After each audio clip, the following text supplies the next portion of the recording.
আছে। আর এখানে তোমাদের আজকে খুব সুন্দর জিনিস দেখাচ্ছে, এটা হচ্ছে গুরু ভগবানের শয়নকক্ষ। বাবা এখানেই বিশ্রাম করতেন। আর তার পাশেই রাখা রয়েছে জটা, বাবার জটা। বাবা যখন দেহ রেখেছেন তার জটাটা রাখা ছিল, এই জটা। আর এটা হচ্ছে প্রসাদ প্রাঙ্গণ। দেখো কতটা জায়গা, এবং প্রত্যেকই প্রসাদ দেওয়া হয় এবং বিনামূল্যে। একটু সময় মতন যেতে হয়, একটু আগে গেলে কোনো অসুবিধা হয় না। আর এখানে হচ্ছে আমাদের সব রকম উৎসব হয়। এখানে দেখো কি সুন্দর সাজিয়েছে, গাছগুলো এত সুন্দর, এত ভালো লাগে যে মন পুরো ভরে যায়। গাছই হচ্ছে আমাদের প্রাণ। পৃথিবীতে যদি এরকম ধরনের একটা বাগান এখন দেখা যায় তবে মন ভরবেই।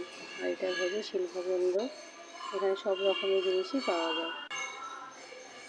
দেখো এটা কোনটি, সত্যিকারের পদ্ম ফুল ফুটেছে, তার সঙ্গে রয়েছে চায়না টগর, আর অনেক রকম গাছ টাছ রয়েছে। এখানে তোমাদের কোনো অসুবিধা হবে না, যেতে যেতে তোমরা অনায়াসে ভেতরে যেতে পারবে। এটা বাবা হচ্ছে মন্দিরের চূড়াটা। তো কেমন লাগলো আমার ভিডিও?